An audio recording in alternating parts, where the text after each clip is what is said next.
Hey guys, so what I did for this video is survey the Mermail players in the Facebook and Discord groups and just gather their thoughts in terms of the key strengths and weaknesses of this deck and much more. So we did have 47 players respond, so a huge thanks to those of you who did fill out the survey, really appreciate it. And you can definitely check me out on Twitter to not miss out on any kind of future surveys because I will be doing a balance prediction survey pretty shortly as well. And as always, definitely go check out those discount codes for Yu-Gi-Oh! Supplies as well as singles. The pre-orders for Quarter Century Bonanza set, definitely keep an eye out for that at both Tier 0 games as well as Card Brawlers. You can use code Hakuna5 for 5% off when they are available. At the time of recording, they're not up yet, but they should be pretty soon, so I'll try to pin a comment once they are made available. Anyways, let's just get to the results of the survey, and in terms of how the pilots would rate the difficulty of playing this deck, it was at around 7.4. So keep in mind in some of the other recent decks that I've surveyed, granted they were in like previous formats though, but you know, Tenpai known to be pretty straightforward. That was around 4, Yubel being around 7, and Memento being around 7.5, so it was kind of around that level. Now in terms of the consistency of the deck, I was actually kind of surprised that it was only rated 7.1 out of 10. If you look at some of the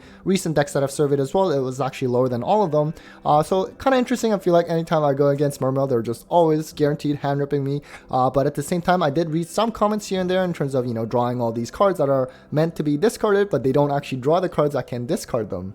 Now in terms of what tier the Mermail players would categorize this deck under, they actually, most of them, 2/3 of them, put it at tier 2. I was a bit surprised by this. I thought they would mostly go towards Rogue. Now of course they have some regional tops so far, and even one Toronto regionals actually by my friend Chris Mark. You can check that deck profile on my channel. My friend Griffin also day 2'd my sis Niagara with it, that you can also check out on my channel. So there's definitely some promise with this deck, and you know what, I guess you could argue that maybe they are hitting tier 2 level.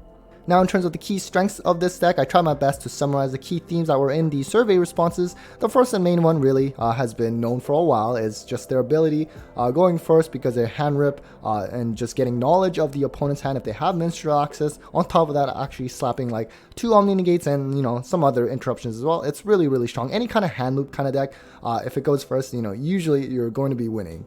The other strength is being able to play through a lot of the hand traps that are out there. So there are some exceptions, of course, let's say something like Shifter, which we're going to get to shortly and later in this video. But because of, let's say, if they have access to Minstrel, they can just look at the opponent's hand, and some of the hand traps that they haven't had the chance to use it yet, they are going to be able to rip it. Of course, again, aside from something like Shifter, even Mold Charmies, they would be able to at least still shotgun that. But for the most part, this deck is pretty insane through a lot of hand traps, and just having a very fluid, multiple combo lines, not necessarily linear as well. I know a lot of players really like that. Some might have a hard time playing that kind of deck. So just for me, for example, I'm not very good with like these kind of combo decks, but for a lot of players out there, I'm sure they really enjoy this kind of playstyle. So now in terms of the deck's ability to go first, the pilots rated it at 9.3 out of 10, and as you can see from some of the other decks that I've surveyed recently, even Yubel, which has a really strong end board, this was rated a little higher than that. And again, as I mentioned, any kind of like hand loop decks, it's just incredibly strong going first, and you know what, this actually kind of makes sense. Now the flip side is, of course, those kind of decks tend to struggle going second, and they rated it only 5.7 out of 10, which is definitely really low. Like even Yubel, Memento, they were rated around, you know, in the above 6s, and of course Tenpai being much higher at 9.5. So now in terms of the typical end board that Mermails will end with, now keep in mind this is a typical end board. There's obviously going to be a lot of different variations and other interruptions that you may potentially put on top of it, but I am just going to try to cover the most common ones so that you have a sense if you are going against Mermail and you're not as familiar.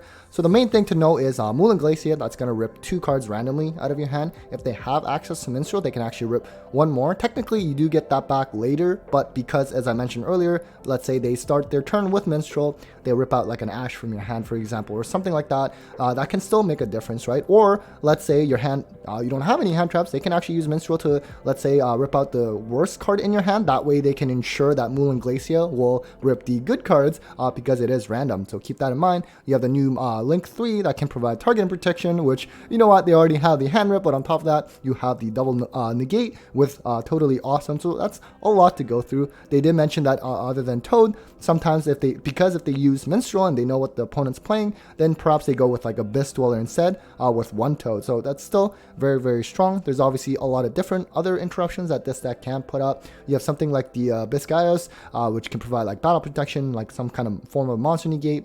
The infantry, if they can find ways to discard it, like let's say with their Link 2, then you know it can pop a face-up card as well, which can be a pretty interesting interruption. The Mizuchi, I know some people main deck it, some people side it, so this card is really good for like, especially post side when, you know, opponent, let's say something like Dark Ruler, Super Poly, which we're going to get to later in terms of how good they even are to begin with. But this can even negate all of those just because it negates in resolutions. Really, really strong.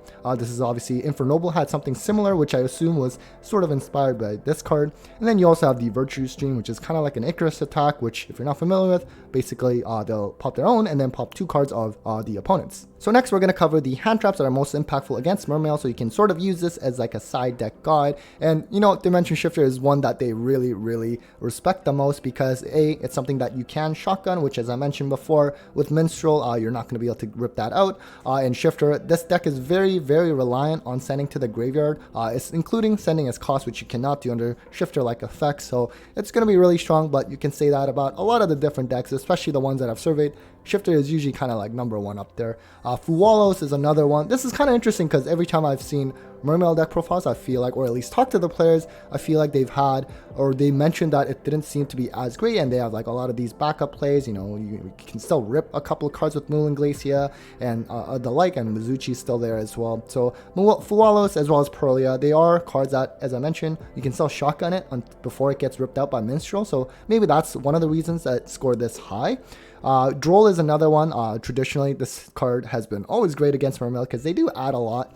So that is something to watch out for. But if you don't play Droll or Shifter, you're probably going to lose for the most part when you're going second against Mermail. And then the rest of the hand traps listed here, I don't think were really all that high impact. I mean, Retaliating Sea is kind of an interesting one. It's been relatively more popular nowadays, I want to say, from the times that I've been testing as well. While it does provide Shifter-like effects as well, I think one thing with this is that it's technically not lingering because you can just like pop it. I don't know if they can get like infantry maybe discard in during their combo to just pop this away and then they can sort of carry on as usual. So that is something to note.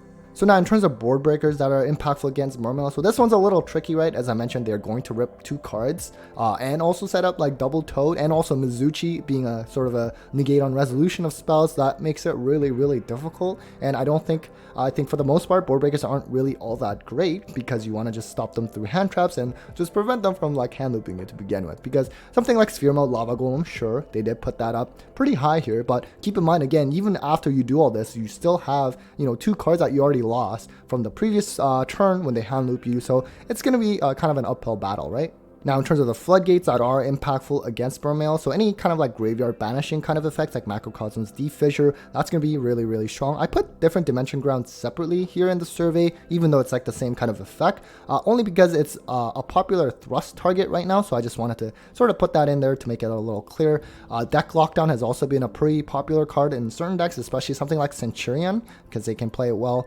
So that is just going to be really strong against most decks out there. Ironically enough, Rivalry apparently is actually pretty good against them because they sort of rotate through like the different Sea Serpent and Fish and Aqua and what have you. So turns out, yeah, it's actually pretty decent. Necro Valley, obviously not many people are really playing this, really. It was really popular, I guess, in like tournament format, but that's been long gone now. And so there are some other cards. I mean, D-Berry, I'm kind of surprised. I guess maybe Xyz, I'm assuming, but I'm sure there are other different options that you can prioritize, especially when it comes to like hand traps. So now finally, in terms of some of the key weaknesses of this deck, again, I tried my best to summarize some of the key responses, and winning die roll being very important. That came up a lot just because, you know, going first, it's incredibly scary, very strong. Going second, not quite, especially because sort of related, they did mention there's not a lot of space for non-engine, which is something that's very common in some of the top meta decks nowadays, right? In terms of median number of hand traps being like 15, as you would see in my top cut breakdowns, those are pretty high numbers. They did also mention like a lack of a second normal summon and a second Rota, I guess, in the deck. I don't know the Mermails too well, but I mean, let me know if you do play the deck, if you also agree with this weakness. Just being very graveyard reliant, which means that you do lose very hard to something like not just Shifter and Macrocosmos like effects, but also something like Abyss Dweller, for example. And finally, they didn't mention about, you know, drawing discards, or rather drawing cards that are meant to be discarded so that you gain effects, but they just don't have anything else to actually discard them, and that sort of that consistency issue that I talked about earlier. So that did actually come out quite a lot in the survey as well.